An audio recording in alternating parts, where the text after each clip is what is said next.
Jesus está falando com a gente durante a semana. E hoje o meu convidado especial vai ser de São Paulo. Vocês já devem ter ouvido falar sobre ele. E ele é o Diego Medeiros. Diego Medeiros foi um dos pastores da Igreja no Cinema em Ponta Grossa, se mudou para Curitiba e tem uma história muito interessante. A gente vai contar aqui pra gente hoje. Mas antes quero começar deixando hoje uma senha. A senha hoje é de Salmo 13, 1:3. Salmo 1:3. Salmo 1:3, tá? O primeiro livro, capítulo de Salmo, capítulo 1, versículo 3. Salmo 1:3 diz assim: Ele é como a árvore plantada junto a correntes de água, que no devido tempo dá o seu fruto e cuja folhagem não murcha, e tudo quanto ele faz será bem sucedido. Esse texto aqui está falando sobre quem? Está falando sobre o justo. O justo será bem sucedido em tudo quanto ele faz. Você consegue imaginar essa promessa sobre tua casa, sobre tua vida? Você já imaginou se você tivesse um lugar que você pudesse ir e comprasse uma pílula, que se você tomar essa pílula, você será bem sucedido em tudo que você fizer? Algumas pessoas acreditam que você ser bem sucedido é fruto de faculdade, você ser bem sucedido é fruto de uma igreja boa, você ser bem sucedido é fruto de uma santificação, de uma vida piedosa. Mas na verdade vai além de tudo isso. A origem do seu sucesso está na justiça que você coloca a sua vida. Bem-aventurado o homem que não anda no conselho dos ímpios, o homem que não se detém no caminho dos pecadores, o homem que não se assenta no caminho dos escarnecedores. E o que eu gosto aqui desse texto, que ele diz assim, ó: e o seu fruto, e ele dará fruto no devido tempo. No devido tempo ele dará frutos. Você sabia que o fruto que você produz na vida depende de um tempo, depende de uma estação? Por muitos anos eu testemunhei uma igreja que condenava as pessoas pelo fruto que elas não davam. E aí vinham sentenças, condenações dizendo assim: porque quem não dá fruto ele corta fora. Já ouviu falar essa pregação? Onde está teu fruto? Cadê teu fruto? E a gente tinha que mostrar fruto na igreja. E na tentativa de mostrar frutos na igreja, na verdade a gente fabricava fruto transgênico. A gente inventava fruto. A gente fazia resultado chamando de fruto, mas fruto é uma coisa, resultado é outra. Resultados não são necessariamente frutos. Existem muitas pessoas que dão grandes resultados, mas de fruto mesmo não tem nada. São obras mortas. Por quê? Porque o fruto depende do tempo. Então cuidado com irmãos, com pessoas que você ama. Às vezes é tua esposa, é um filho teu, que você passa tempo, entra tempo, passa tempo, e você sempre fala: não, porque eu não vejo fruto na vida dele, eu não vejo fruto.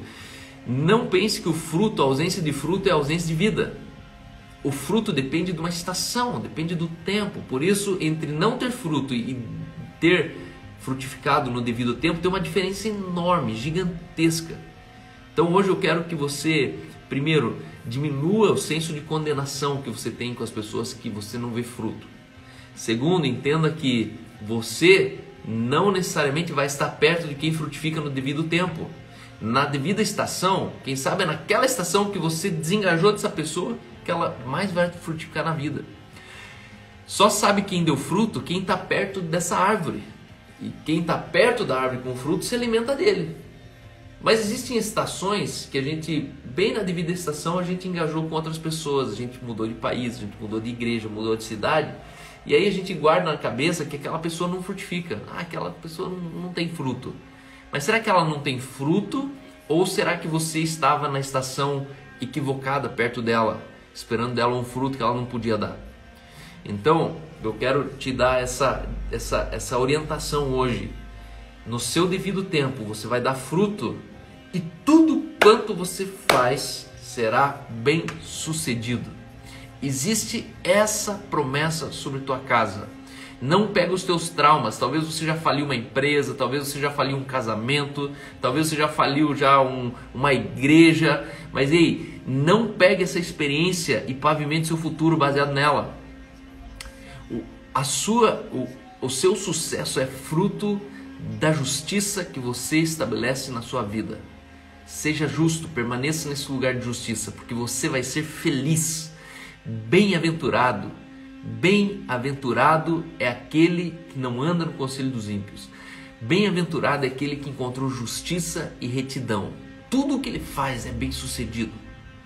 O segredo do seu casamento, o segredo dos seus negócios, o segredo do seu investimento financeiro, o segredo do próximo emprego, o segredo que você vai ter de saber onde morar, a próxima casa onde morar, aonde se mudar, se compra o apartamento, se financia a casa, se não compra a casa, se tira um cartão de consórcio, se você não tira a carta de consórcio, entenda, você vai ser bem sucedido à medida que você anda no caminho de justiça e retidão.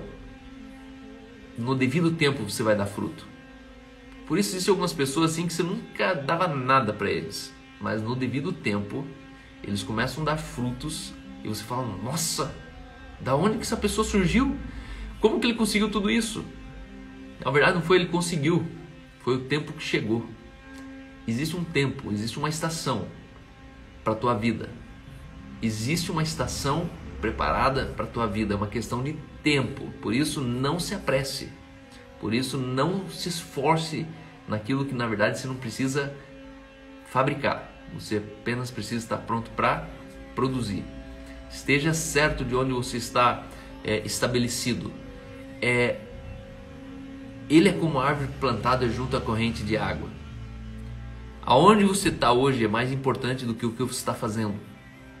Aonde você estabelece sua vida hoje é muito mais, 10 vezes mais importante do que propriamente aquilo que você está fazendo. As pessoas elas se iludem achando que o sucesso delas vai vir daquilo que elas estão empreendendo, daquilo que elas estão fazendo. Aí elas não frutificam, elas não avançam na vida e elas acreditam que não deu certo o que elas tentaram. Mas na verdade não é que não deu certo o que você tentou. Talvez não está certo onde você está estabelecido. Aonde você mora, talvez não está certo o contexto que você vive, talvez não está certo o grupo de amigos que você frequenta, talvez não está certo a igreja que você frequenta. Por quê? Porque não é à beira das águas, não é à beira do rio. Entenda, aonde você está hoje é mais essencial do que o fruto que você está produzindo. Porque se você está plantado junto a ribeiros, primeira certeza que você vai permanecer de pé. E quando você permanece no devido tempo, o fruto sai da sua vida. É uma coisa muito mais orgânica, é sobrenatural, é uma coisa muito mais lógica, porque obviamente se uma árvore está diante de um rio, ela aguenta mais tempo e no devido tempo ela está apta a produzir. Você não consegue produzir fruto fora da estação. Existem alguns frutos que Deus vai depositar na sua vida, mas antes Ele precisa trazer a estação para esse fruto. Existem algumas coisas que Deus quer depositar na minha vida como igreja, que Ele primeiro precisa trazer a estação certa. Convidado de hoje, bom dia pessoal, bom dia minha sogra, Ed Cru Fanático, assistiu um vídeo meu. Bom dia, Diegão. Fala, meu irmão, bom dia. O Robbie tá por aí? Que bom. Quem? O Robbie? O Robbie foi buscar pão na padaria. O estagiário Robbie. Então, pessoal, para quem não conhece, esse aqui é o Diego Medeiros. É pai, amigo, pastor, empreendedor, vendedor, CEO, coach, master coach, mastermind. E nas horas vagas, conhecido como irmão Batman. Essa é boa. Ai, que da hora, cara. Mas, em primeiro lugar, eu quero te agradecer, Diego, de ter aceitado a toque de caixa aqui, nosso convite hoje. Imagina, mano. O Diego já estava aqui na fila, já esperando ansiosamente a participação dele, porque com certeza esse é um dos caras brilhantes que a vida trouxe para nós, colocou na nossa mesa, e eu tive a alegria de alguns últimos anos compartilhar minha vida com a do Diego, e o Diego é literalmente esse cara. E no devido tempo, frutificou e todo mundo ficou assim, nossa, o Diego, é o Diego, cara. E você hoje é um cara que frutifica, mano. Você é o cara que frutifica Amém, abundantemente. amém. A tua descendência, ela é maravilhosa. Tua família que você estabeleceu, é alegria de ver você multiplicando tua descendência, construindo uma nova matriz existencial na tua casa, na tua família, colocando uma nova cultura, colocando novos valores na tua descendência, inaugurando alguns valores que talvez nunca na sua família alguém experimentou, você experimenta hoje. E eu sou teu fã, cara, já de carteirinha há muito tempo. E o Diego, minha história com ele começa o seguinte: ele morava a 100 km de Curitiba e frequentava a nossa igreja, e constrangia de saber que o cara vinha 100 km, assistia o culto e voltava 100 km para casa de novo, muitos domingos, assim por anos. E a partir de então, Diego resolveu servir na igreja dele, resolveu servir na cidade dele, em uma igreja local. Ele inaugurou uma igreja no cinema, em Ponta Grossa. A partir dali, ele teve uma experiência ministerial inédita na vida dele, percebeu o ministério, percebeu os desafios do ministério. E no meio daquilo tudo, a gente viveu grandes coisas. Na verdade, o Diego foi uma surpresa. No dia da inauguração desse cinema, alguém ali me viu e me identificou como filho do meu pai. E, se eu não me engano, era sua avó. Cara, forte demais essa história. Você vai contar essa história aí pra gente mais daqui a pouco.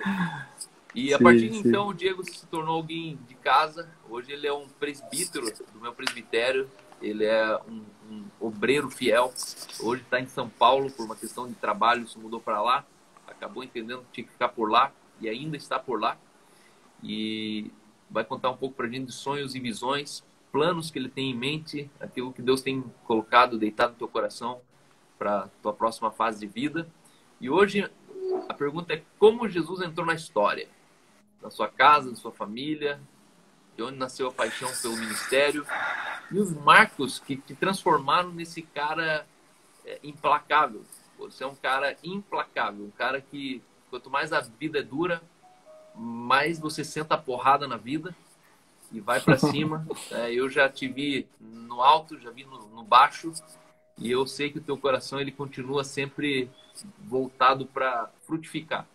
Você quer ser essa árvore plantada junto a ribeiros. Você, eu sei que você tem um sonho de, em tudo que você fizer, ser bem sucedido. E você tem caminhado um bom caminho, caminho de justiça, de retidão, de verdade, um caminho onde de fato você tem aberto os teus olhos, as oportunidades à tua volta, e a gente sempre creu nisso, né? A Bíblia diz: aproveite ao máximo todas as oportunidades, sendo astuto como a serpente e humilde e manso como a pomba. E eu sei que você está nessa fase da tua vida aí.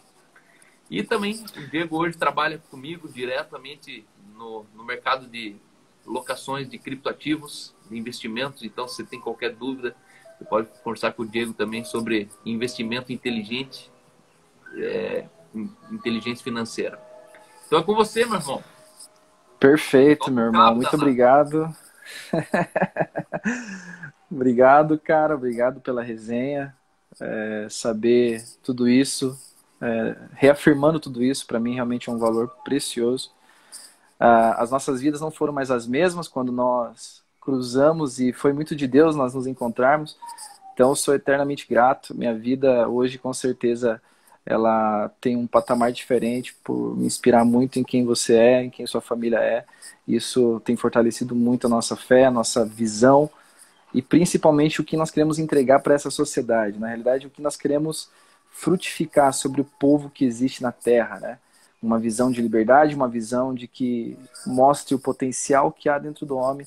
Então, eu fico muito feliz porque na época que eu não tinha uma voz, na época que eu não conseguia traduzir aquilo que eu acreditava, aquilo que pensava, eu ouvi você traduzindo de maneira realmente esclarecedora aquilo que eu vinha junto com a Camila lá em casa, ainda no interior do Paraná, pensando no que realmente a gente tinha que fazer, como que tinha que agir. E Deus foi levantando pessoas notáveis, pessoas com voz, pessoas com verdade, com integridade. E isso foi como um imã. Foi como um imã que nos tirou de onde a gente estava e foi uma plataforma ao mesmo tempo, né? Que nos lançou, que nos deu muita força, que patrocinou o nosso rolê, né? Falou, vai, bateu nas costas, falou, vai. E isso nos deu um gás muito grande. Então, sou muito grato por isso. E pelo privilégio de participar aqui, né? Falando com essa tua audiência aí, que é de primeira. Bora lá, cara. Eu sou filho do quarto homem de um casal que esteve casado até morrer. Meu avô Toríbio e minha avó Nair, crentes da Assembleia, tiveram 7 filhos. Meu pai, 7 ou 8, 7 filhos. E meu pai é o quarto deles, e meu pai é a ovelha negra da família. E ele tem um coração incrível, um homem... A integridade, na verdade, dele é o que o torna a ovelha negra. Ele é o cara que erra, mostra que errou, e tá nem aí se você gostou ou não gostou, ele continua sendo. Ele teve uma vida bem agitada, né? E ele encontrou minha mãe. E eu sou filho desse homem que foi o quarto filho de uma família bem estruturada. E eu sou filho de uma mulher que foi fruto de uma das maiores... que foi consequência e foi gerada numa das maiores frustrações que a minha avó teve na vida dela. A minha avó, e é onde eu digo que Jesus chegou. Para mim, a minha história, eu dizer que eu não tenho aquela história marcante, né? Mas o que eu percebo e eu vejo é que Jesus chegou, e aí eu vejo o cuidado de Deus para comigo e com a minha geração. Ele chegou começando na minha avó, nos meus avós. Tanto com a família estruturada do lado do meu pai, quanto a família desestruturada do lado da minha avó. A minha avó era casada, mulher de um homem só, tinha 4 filhos do seu primeiro casamento. E ela ia com o marido dela, saía, iam para os bailes, iam fazer festa. Certa noite eles fizeram festa, de repente o marido dela sumiu. Ela se estranhou, conversou com a irmã dela, falou, vou para casa, vamos para casa. E chegando na casa, encontrou o marido dela na cama com a outra mulher. Aquele impacto emocional foi tão destruidor na vida da minha avó naquela época, que ela não teve estrutura alguma que a fizesse suportar aquilo e simplesmente passar por cima daquilo. Ela saiu dali, e aí, depois, com o tempo, eu fui entender por que ela não tinha estrutura alguma. A minha avó, para começar, ela foi uma senhora, uma filha de um pai que não aceitava ela. Ela foi a filha mais velha, também, de 7, 8 irmãos, e o pai dela não aceitava ela porque queria que o mais velho fosse homem. E nunca aceitou ela. E a minha avó rolou peito, minha avó foi pra cima, minha avó, ela tinha uma força, cara, tinha uma força brutal. E ela sempre foi uma mulher de garra. Só que, infelizmente, por ela não saber exatamente como que era a relação de um homem com uma mulher, ela acabou se entregando pro cara errado. Mas tudo bem, ela tocou a vida e foi lá, ia perdoando as falhas dele, até que chegou nesse basta que dentro da própria cama, na própria casa, o cara fez toda essa cena, né? E ela saiu dali, cara, falando assim, eu vou sair daqui dando pra gato e pra cachorro. Foi esse o pensamento que minha avó teve. Minha mãe não gosta de falar sobre isso. São lembranças marcantes na vida da minha avó. Só que eu vejo que Jesus chegou num ponto onde muitas pessoas não conseguem entender e não conseguem aceitar por que Jesus chega nesses momentos. A minha avó, ela junto com alguns tios meus, algumas tias minhas, se emendaram pro mundão e viraram prostitutas de beira de estrada. Aquelas que dão com a mão pro caminhão, o caminhão para e elas ficam uma semana, 15 dias, um mês fora e depois aparecem. A minha avó, ela queimou totalmente o filme dela com os 4 primeiros filhos dela, porque ela justamente virou prostituta. E o pai desses primeiros 4 filhos sempre jogava a culpa para ela, sempre culpava ela por tudo que ela vinha fazendo. E ela caiu na bebedeira, caiu na prostituição. E aí ela teve mais 2 filhos, que é um tio meu, que já é falecido, negro, o único tio negro, só que o tempo que eu fui entender, porque meus tios eram tudo polaco e um era negro, um tio negro, e teve a minha mãe é a mais nova. A minha mãe, ela não tem o nome do pai dela na identidade. Então, assim, eu sou gerado num contraste de 2 famílias. Uma família que tem um casamento estruturado, uma família grande, com bastante filhos, unidos, coisa mais linda de ver. E do outro lado, uma família totalmente desestruturada. E minha mãe foi fruto de um desses rolês que teve aí na noite, desses rolês aí, e acabou engravidando. A minha mãe nasceu e por muito tempo ainda a minha avó continuou naquela vida. A minha mãe fala que ela tinha os primeiros filhos da minha avó, do primeiro casamento. O irmão mais velho, por exemplo, tinha 28 anos de diferença com a minha mãe. E ela fala que a avó saía à noite, saía bêbada, tomava uns talagaços para sair para a rua, para criar coragem para patrocinar aquela vida, né, para engolir aquela vida.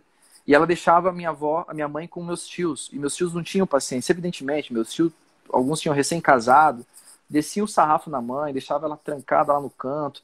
E para minha mãe foi um marco tão poderoso na vida dela, quando a minha avó mudou de vida, que isso determinou completamente o destino dela. Porque ela sofria na mão dos irmãos dela. Ela era mais nova, eles não tinham paciência, enfim. Teve uma outra cena que... 60, por aí? Anos 60, anos 70? Isso foi nos anos 70, huh? Isso 70. foi nos anos 70. Alguma coisa assim. Você vai saber dizer melhor a época que teu pai viveu em Ponta Grossa, foi em que ano, mais ou menos? 75. Foi nessa época aí. Nisso, a minha mãe uma vez estava com fome, elas comiam leite com farinha para ter mistura em casa, né? Morava em casa de chão batido, terra mesmo, não era piso, era terra mesmo, casinha no fundo da casa, lá no fundão da vila do Nova Rússia, na Vila Cristina. E eu lembro que minha mãe conta uma história com lágrimas no olho, que ela fala assim: mãe, eu tô com fome, tem como eu ir comprar pão? A avó tinha uma meia dúzia de moedinha lá, e a avó falou: não, a gente tá sem dinheiro, tem que cuidar vamos guardar um pouquinho desse dinheiro aí. Chegando no final da tarde, que era o pior momento para minha mãe, chegou uma das minhas tias. E daí, Maria, vamos. Minhas tias têm tudo nome de rolê. Eu conheci o nome real das minhas tias depois de muito tempo. Porque elas sempre se chamavam pelo nome de rolê delas, né? Daí, vamos Maria, vamos que a gente tem que sair. Ela falou, então peraí. Aí chamou esse meu tio, que já é falecido. Falou, Tamiro, vai lá e busca lá pra mim um talagaço de pinga lá. Aí minha mãe, aquilo marcou ela, porque ela pediu para comprar pão e a avó disse que não tinha dinheiro, que tinha que segurar a grana, e foi lá e comprou pinga, porque ela dava aquela golada e saía bêbada já pro rolê. E aí minha avó ficava 3, 4, 6 dias sumida e minha mãe não via a mãe dela, não via ela. Aconteceu, cara, e essa história eu conto, velho. Em todas as escolas que eu tive a oportunidade de ministrar treinamentos, eu conto essa história, velho. Ninguém acredita aonde que essa história nos levou.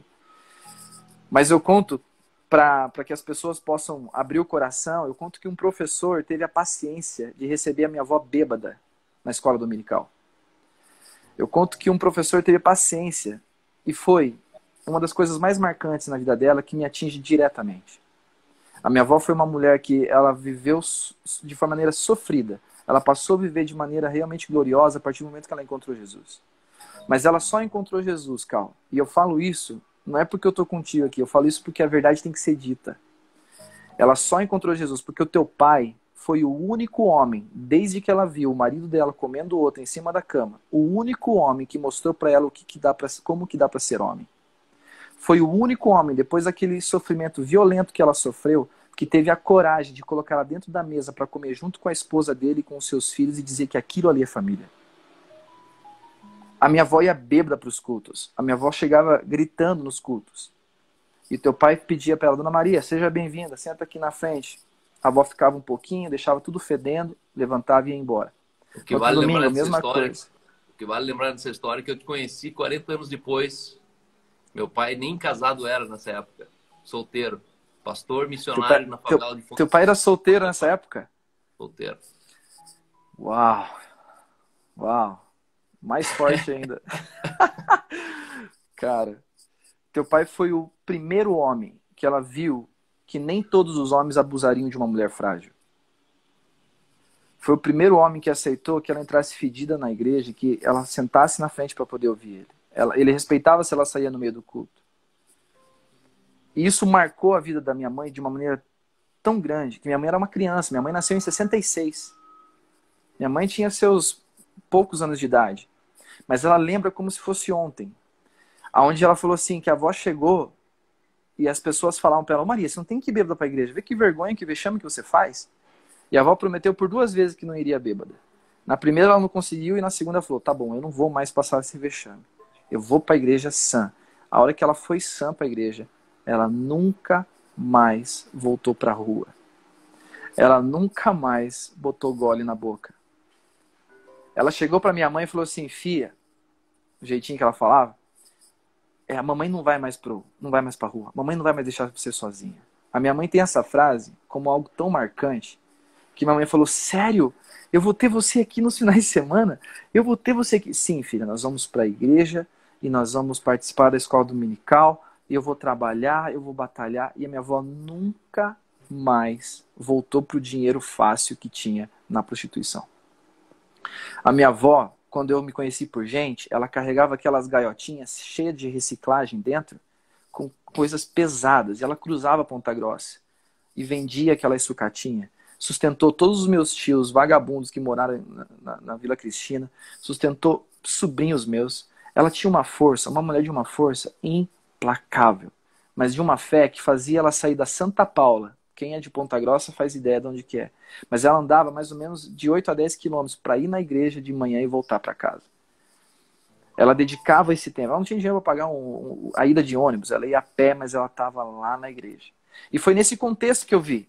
A minha avó, quando já estava mais velhinha, que já não estava mais aguentando muito, que ela só conseguia ir nos domingos de Santa Ceia, ela chegava para mim na cama, batia no meu pé, filho, vamos para a igreja. Eu não quero ir, vó. Lá é chato.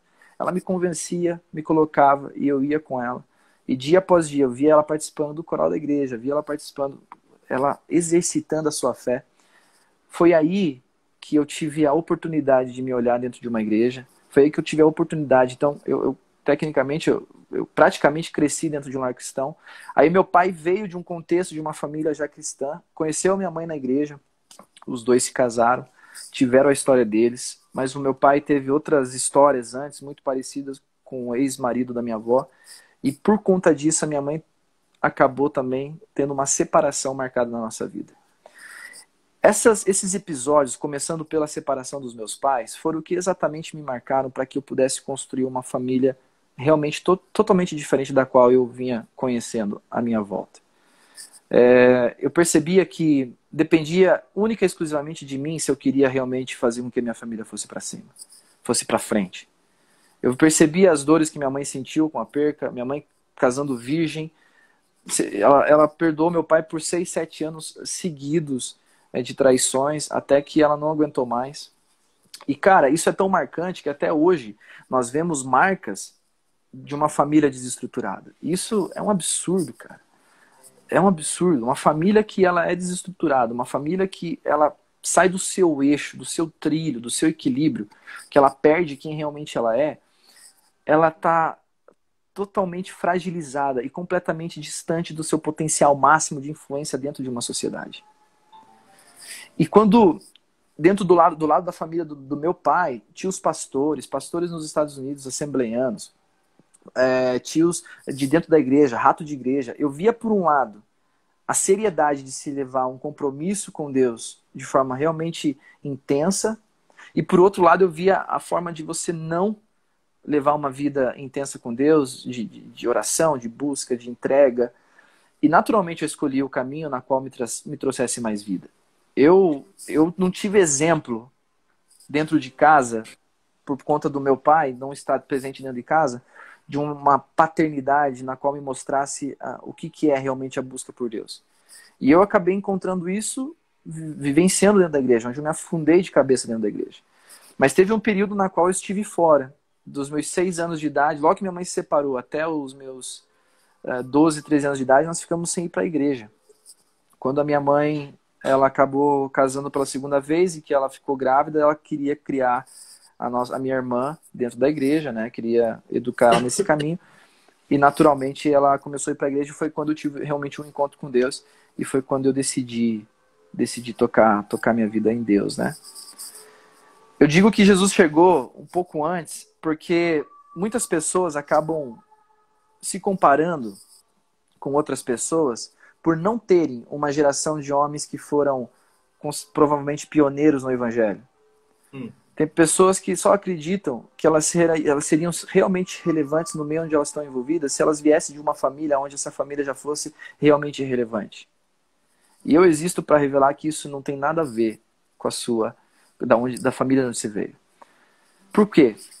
Porque eu vim, e dentro da minha raiz genealógica, dentro da minha raiz de hereditariedade, eu tenho, assim como Jesus, uma prostituta na sua genealogia. Muitos judeus, eles estavam descrentes de que Jesus realmente era o Messias e o Salvador, justamente porque ele não havia nascido na família que eles acreditavam que o Messias deveria ter nascido. Até hoje, eles não aceitam a possibilidade, a verdade de que Jesus veio e ressuscitou, porque eles não acreditam que Jesus veio da onde ele deveria ter vindo. Existiu uma prostituta em Jericó, e ela está dentro da genealogia de Jesus. E eu vejo graça nisso.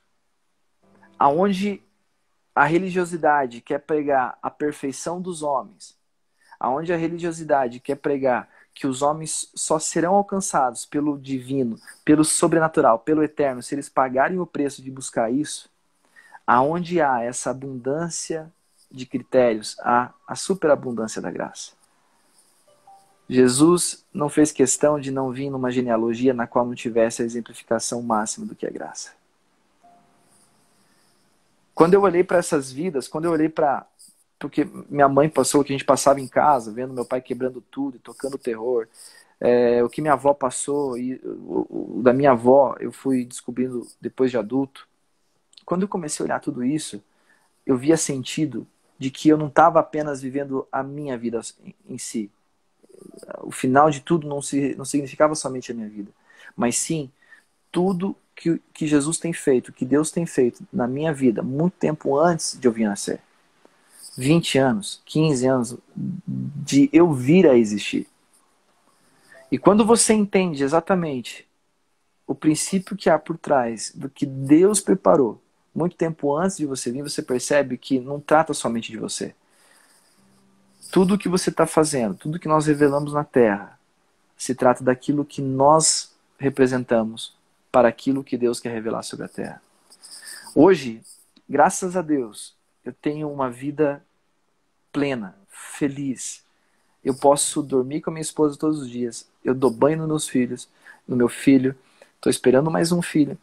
Eu almoço com eles todos os dias. Eu estou à mesa com eles. Nós estamos juntos. Nenhum dos meus tios, nem sequer meu pai, tiveram a oportunidade de poder estar tão próximo da família como hoje eu tenho essa oportunidade. Ninguém eu vi na minha família. Recentemente, cara, no meio de todo esse Covid louco estourando, eu perdi um primo de 35 anos por um AVC, cara. E ele deixou um filho, ele pôde comemorar o aniversário de 1 ano desse filho. Deixou o filho com 1 ano e 1 mês. Filho de um tio meu, pastor na Assembleia de Deus. Esse meu primo, eu diria que ele, por mais alegre que ele fosse, por mais que ele fosse uma pessoa que transmitia, mudava o ambiente por onde passava, infelizmente ele não viveu a vida que nasceu para realmente viver. Ele foi acometido de dificuldades, de problemas que todo mundo acaba passando, acaba enfrentando. Mas ele acabou fazendo escolhas que isso tomaram ele de uma ansiedade, de uma preocupação tão grande, que ele infartou no meio do trabalho dele. A tristeza que há no meu coração é que homens e mulheres, dia após dia, elas estão morrendo. Eles estão, além de estarem vivendo, estão morrendo sem ter vivido e sem estar realmente vivendo a vida que realmente nasceram para viver. Foi aí que eu falei, eu não posso ficar mais quieto, cara. Tem pessoas morrendo, tem pessoas que não têm os seus próximos 10 minutos de vida, tem pessoas que saíram hoje cedo e infelizmente não voltarão para as casas à noite. E elas não estão vivendo a vida que elas realmente deveriam viver e tampouco usufruindo da vida que poderiam usufruir em suas famílias, com seus filhos. Porque elas infelizmente não entenderam o porquê que elas nasceram.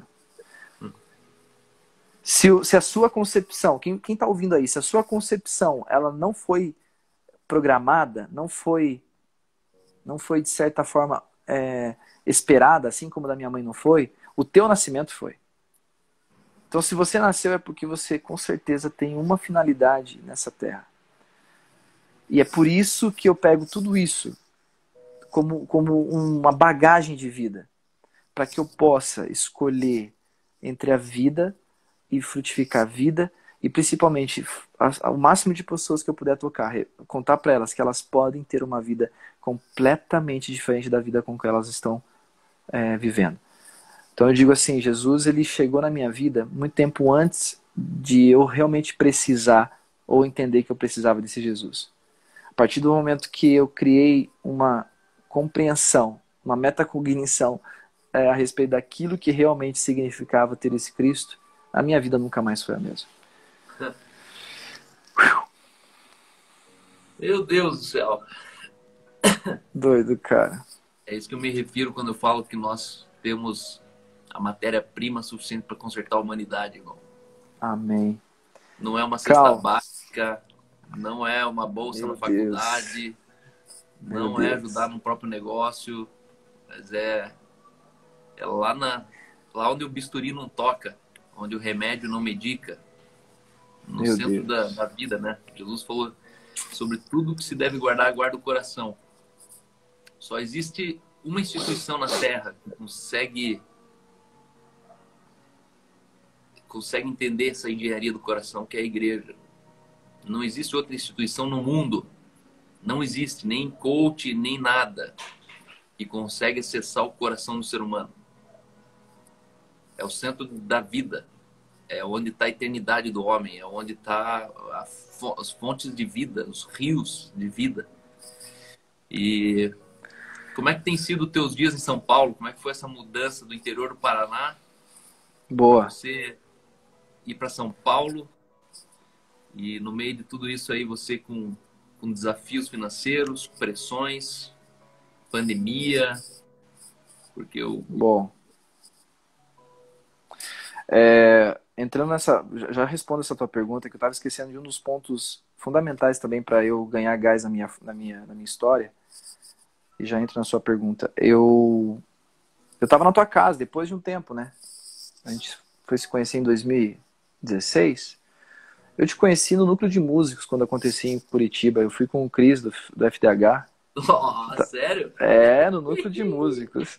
Você tava com a ideia de lançar a Ink. Aí eu vi, pô, esse cara fala diferente, meu. Tinha o cabelinho assim ainda. Esse cara fala diferente, meu. Porque a gente vai fazer igreja no cinema. E aí eu acompanhava de Ponta Grossa. Eu falei, ô Cris, que da hora. O Cris tava falando, eu também tô junto nessa. Eu falei, vamos trazer pra Ponta Grossa, vamos fazer e tal. E aí ele sempre travava.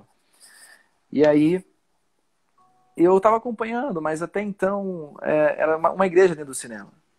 Mas aí quando chegou o Escândalo da Graça, quem tá assistindo procura esse palavrão, o Escândalo da Graça.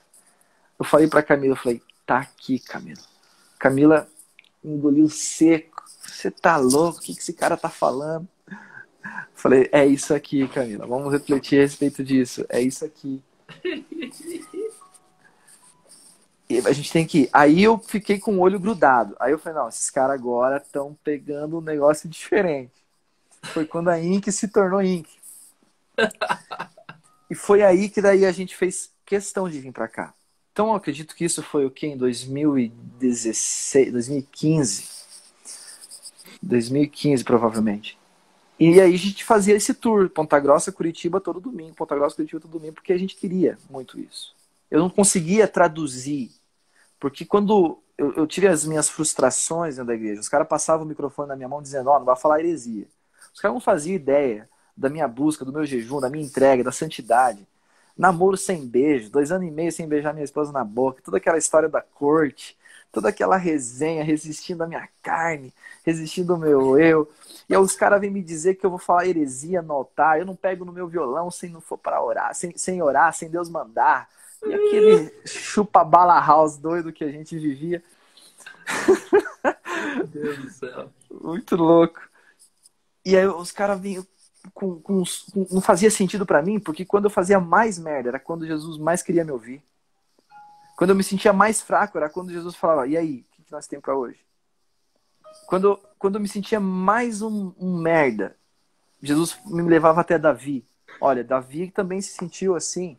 Mas sabe o que ele fez? Ele chorou a noite inteira. No outro dia ele acordou, lavou o rosto, pôs a coroa na cabeça e foi fazer o que eu mandei fazer. Mano, eu não via sentido no que os caras falavam e eu não conseguia traduzir isso. Foi quando eu ouvi vocês começaram a traduzir exatamente aquilo que eu acreditava. Eu falei, a gente tem que estar lá. Então não custava pra gente, a gente precisava estar lá. Pra nós era uma alegria imensa. Foi quando a gente pensou em fazer o êxodo de Ponta Grossa que eu falei, e aí, Cal, vamos acelerar, a gente vai ir pra PG. Você fala, tá, mas e por que isso não é resposta lá? que é uma coisa que a gente sempre acreditou dentro da Igreja no Cinema, que a gente não envia missionários. Envio de missionário é uma das maiores expressões de remorso que a igreja tem. Porque a gente prefere enviar do que formar. E a gente não acredita na capacidade de formar pessoas que não estão próximas. A gente só acha que é possível formar pessoas que estão sentadas à mesa. Existe existe algo poderoso em sentar-se à mesa junto.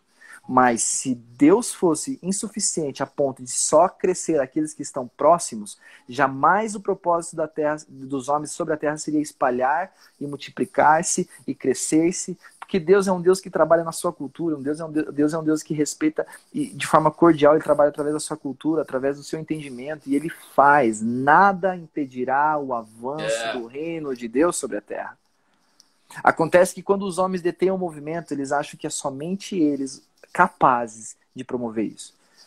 E aí eu tô saindo de um contexto onde os caras falam, não vai me falar heresia. Aí eu chego pra você e falo, tô indo pra Curitiba. Você fala, então volta pra PG e faz o que tem que ser feito lá. Eu falei, cara, mas isso tá de brincadeira, né? Eu querendo fugir, eu querendo ultrapassar o carro de ser pastor, né? Querendo ultrapassar o carro do pastoreio, eu querendo virar as costas pra isso. E aí eu sei sinalizando. E a gente teve uma experiência incrível com a igreja no cinema em Ponta Grossa. E a gente teve uma relação que realmente mudou o destino da nossa vida por completo. Mas aí um dia nós estávamos na sua casa, fazendo aquela carninha, tendo aquela comunhão, aquela confraria. Eu tô lá junto com você vendo tuas coisas, de repente brota uma foto. Uma foto onde tinha um homem, uma mulher com os seus filhos. Se eu pudesse mostrar a foto aqui, eu mostraria. Porque eu não tenho ela impressa, tá na casa da minha mãe, mas eu só tenho ela digital aqui. Nessa foto é a foto do pastor que alcançou a minha avó. E esse pastor que alcançou a minha avó, antes de ir embora de Ponta Grossa, ele já estava com a sua esposa e com os seus filhos. Ele deu uma foto para todo mundo da comunidade da igreja dele, dizendo assim, olha, vou deixar isso aqui como lembrança para vocês. Ela chamava o pastor Frederico. Vou deixar essa foto como lembrança para vocês. E a minha mãe, com o carinho imenso que ela tem pelos seus pais, ela sempre guardou no meio da Bíblia dela essa foto. Então eu cresci vendo aquela foto e cresci sabendo da única parte da história que eu deveria saber até então, e da única que minha mãe faz questão de falar, que é que minha avó mudou de vida. Mas eu não entendia que vida que a avó tinha. E ela carregava, ó, foi esse pastor, foi essa família aqui que a avó conheceu e a vida dela mudou. Então nós íamos para a igreja, minha mãe estava lá com a foto da sua família ali. E aí eu tô ali mexendo com você nas coisas, brota aquela foto, eu falei, que é isso? Eu falei, cara, que foto é essa? Como que você tem a mesma foto que tem a minha mãe em casa? Aí você falou, não, esse aqui é meu pai, normal. Aí eu olhei pra você e falei, não pode, cara. Não pode. O absurdo dessa história não tá somente na conversão e na mudança de vida da minha avó.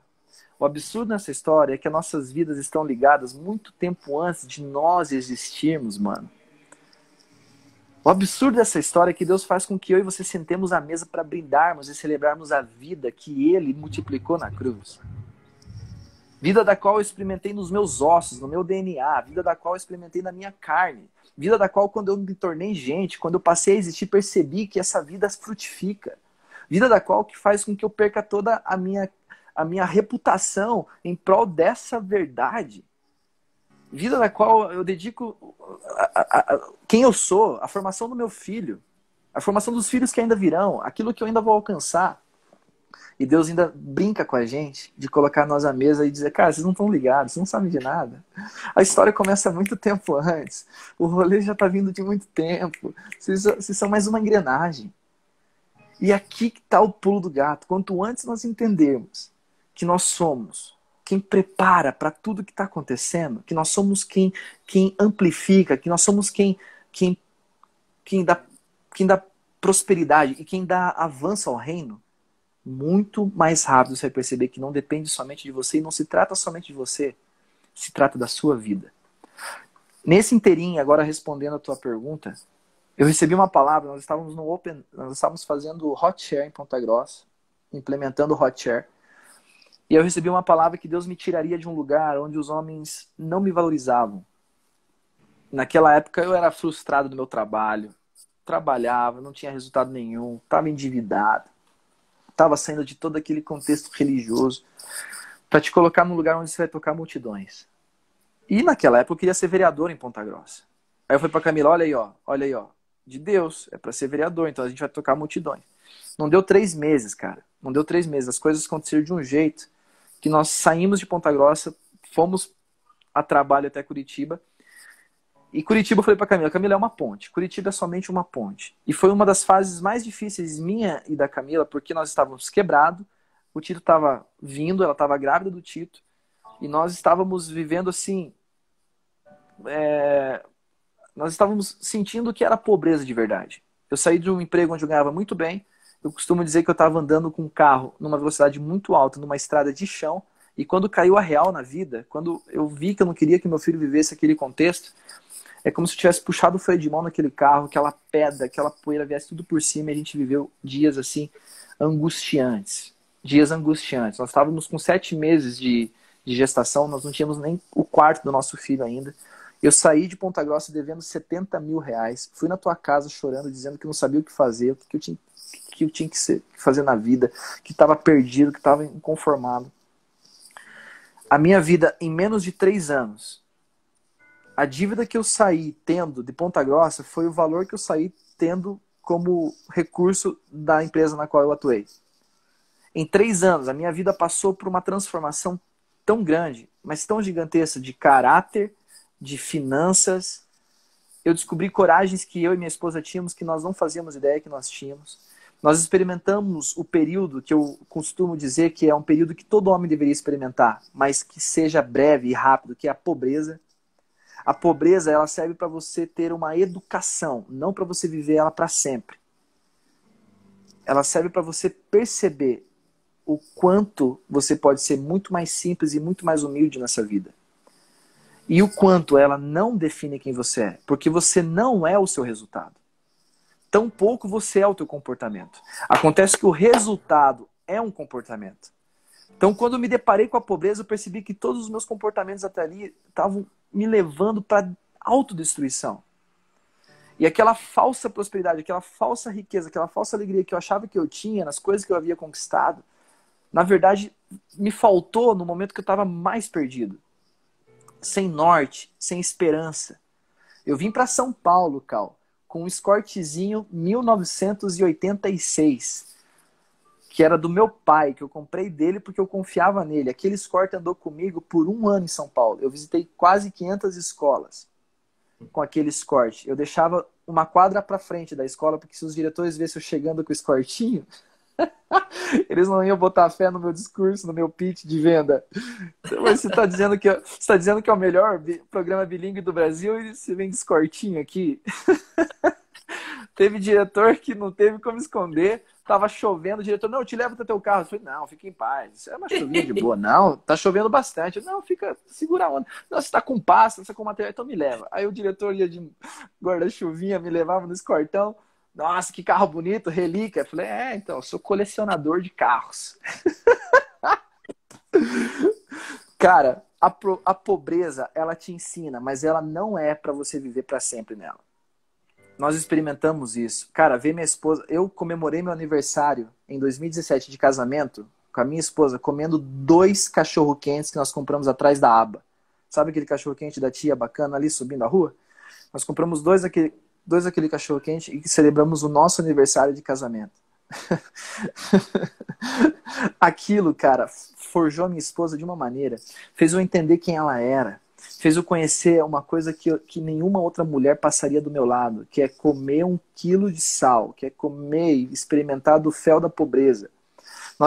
Chegou dezembro, nosso filho nasceu, eu não tinha 1 puto centavo, porque eu ainda tinha dívidas, eu ainda estava quebrado, o que eu ganhava dava mal para pagar o aluguel e para se manter, eu me reeducando financeiramente, estava numa situação assim que eu tinha que reaprender exatamente como ser gente, como gastar menos do que ganhava. E chegou dezembro, acabou totalmente o dinheiro. Totalmente o dinheiro. Aí eu fui revisitando meus acertos com a empresa, porque às vezes eu tirava dinheiro do bolso para pagar, depois eles me reembolsavam. Por Deus, eu encontrei um trezentão lá. E aí tinha mais um trezentão de um valor que tinha sido descontado da Camila, que não era para ter sido descontado. Eu fiz 600, foi o que eu passei no final do ano, em 2017. Com filho, com 600 reais para poder só comer e comprar a carne para o almoço e alguma coisinha para janta. Mas isso nos trouxe uma coragem, que nós sabíamos que nós estávamos agora de fato no caminho certo. Nós não estávamos no final do poço, nós estávamos no começo da rota certa. Nós estávamos no começo da rota correta. E, meu amigo, uma coisa que a gente tem que entender, e você que está ouvindo, você precisa entender, é que Deus, ele é um Deus de processos.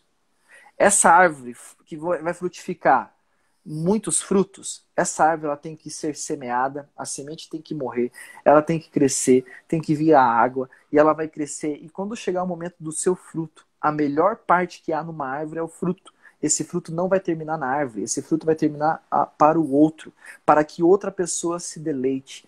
Quando nós falamos sobre frutificar, entender que o melhor que você puder dar de resultado nessa vida não é para terminar em você e tampouco em colocar o prato na sua mesa ou aquilo que você vai vestir ou tampouco para o lugar onde você vai morar. O melhor que Deus vai fazer através da sua vida é para que os outros se deleitem.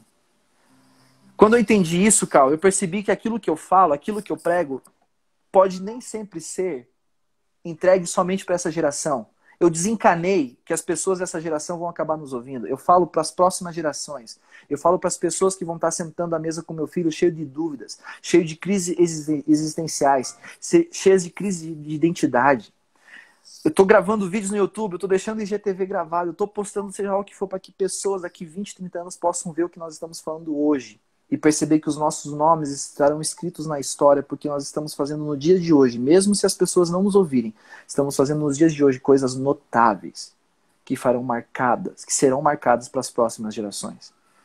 O melhor que a árvore pode dar, não é ela quem consome, é o outro. E a partir disso tudo mudou, cara. Hoje nós estamos em São Paulo. No ano passado, há um ano atrás, eu entrei no chão de fábrica nessa empresa. Há um ano atrás eu recebi a oportunidade de ser CEO da empresa. Eu cresci dentro dessa empresa muito mais do que pessoas que tinham entrado antes que eu. Eu dei resultados que muitas pessoas ali não conseguiram dar até hoje. E eu tive a oportunidade de ganhar o coração do dono dessa empresa e ganhar a confiança dele. E ele me colocou como CEO. Numa das fases onde ele precisava ter mais tempo para ele e para a família dele. Numa das fases onde ele precisou tirar umas férias. Eu fui a pessoa que estive aqui. E eu enfrentei cada coisa, e eu fiz com vontade, com gosto, com dedicação, como se fosse o meu negócio. Mas ali Deus estava me treinando para algo. Que quando ele voltou, fizemos o handover, devolvi o bastão, mas eu não conseguia mais ficar ali dentro. Algo me chamava para fora. Algo me convidava para fora. E aí foi quando celebramos bem o final da nossa parceria. Em fevereiro eu saí da empresa, saímos bem, saímos celebrando, saímos amigos. Eles sentindo muito a minha falta, eu sentindo a falta deles, porque a gente trabalhava em equipe, era gostoso trabalhar em time, agora eu estou trabalhando sozinho, até formar toda uma equipe. Mas eu sabia que eu não tinha parado aqui em São Paulo à toa. Eu vim para São Paulo por conta de uma mensagem. Acontece que eu precisei respeitar o processo, acontece que eu precisei sentir a pobreza. Eu caí em São Paulo dentro de uma favela na qual meu filho tinha 40 dias. Eu aluguei uma casa, tive pressa, não tinha dinheiro. Caí dentro de uma favela porque eu vi que o apartamento era meio imobiliado. Passamos 11 meses tristes ali. De madrugada, a galera tocando terror na favela, cara. Às 3 horas da manhã, mas com um som muito alto. Minha esposa acordava. Eu não aguento mais esse lugar. Eu vou embora. Nós se deparávamos a todo tempo com algo que colocava em prova se nós acreditávamos o porquê nós estávamos indo para cá. E é isso que mais acontece com pessoas que Deus quer fazer feitos, que Deus quer realizar feitos notáveis. O que mais vai acontecer com pessoas que vão deixar os seus nomes marcados na história é desafios que comprovem se aquilo que você está vendo, se aquilo que você quer enxergar, aquilo que você está enxergando, aquilo que você quer alcançar, realmente é convicto no seu coração ou não. O que mais vai acontecer é a prova da real convicção que há no seu coração. Se você realmente está convicto daquilo que ele falou. Mas se ele falou, você vai chegar lá. Isso em 2017. 2018, tivemos uma vida plena. 2019, uma vida plena. Mas 2020, meu irmão, 2020, tudo ficou cada vez mais claro. As coisas começaram a acontecer. Muitas coisas que lá atrás havia sido dito a nosso respeito, muitas confirmações muitas coisas que nós havíamos planejado começaram a acontecer. Mas isso não quer dizer que hoje, em pleno 2020, não estamos ausentes de conflitos. Conflitos existem, só que hoje nada mais rouba a nossa paz. Nada mais rouba a nossa convicção. Nada mais impede que nós entendamos e que nós pratiquemos aquilo que realmente fomos chamados para executar. Hoje, nada mais nos envergonha. Hoje, nada mais nos afeta. Porque eu descobri que a minha esposa é uma mulher forte. Ela descobriu que eu sou um homem de coragem, que nunca fui conduzido pelo medo, pela ausência de recursos. Eu sempre escolhi a coragem ao invés do medo. Quando as coisas estavam difíceis, quando você olha, tudo que eu fiz atrás foi queimar as pontes. Por mais que eu saí celebrando, por mais que eu construí boas relações nas empresas onde eu atuei, eu queimei ponte. Por mais que os caras deixaram a porta aberta, vem a hora que você quiser, eu faço questão de tacar fogo na ponte, porque eu não quero voltar para esse mesmo caminho. Eu estou numa real e constante progressão. Muitas pessoas que estão nos ouvindo, elas olham para trás. E aqui que está o real significado de pegar o arado pela mão e não olhar para trás. Se você pega o arado... Eu vou derrubar a live aqui, falta 20 segundos. Vai cair? Tá. Eu Beleza. já volto aí. Demorou. Falou.